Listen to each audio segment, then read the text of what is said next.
પૂર્વ આઈપીએસ મનોજ નેનામા ભાજપમાં જોડાયા છે।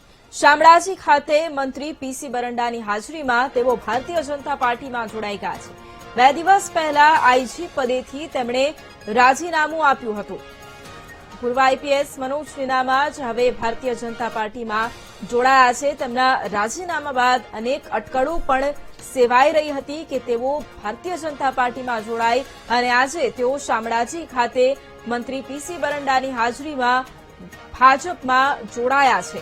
2 દિવસ પહેલા તેમણે આઈજી પદેથી રાજીનામું પણ આપ્યું હતું। તો પૂર્વ આઈપીએસ મનોજ નેનામા જેઓ ભારતીય જનતા પાર્ટીમાં જોડાયા છે।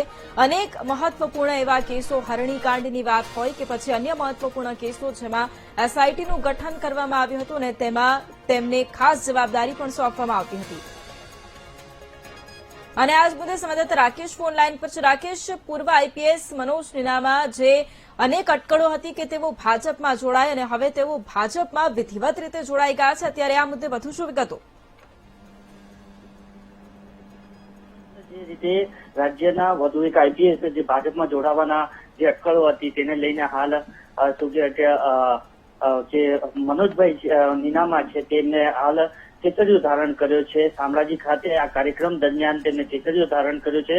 2 દિવસ પહેલા તેમને રાજીનામું આપ્યું હતું। ગાંધીનગર ખાતે તેમને જે ટ્રાફિક શાખામાં આઈજી તરીકે હતા તેમનું રાજીનામું આપવામાં આવ્યું હતું। ત્યારબાદ જે રીતે ભાજપમાં જોડાવાની જે ચર્ચાઓ જાગી હતી ત્યારબાદ આજે જે કાર્યક્રમ છે ભાજપનું તે કાર્યક્રમ દરમિયાન મનોજભાઈ નેનામા ભાજપમાં જોડાયા છે। જી બિલકુલ, આભાર રાકેશ તમામ જાણકારી માટે।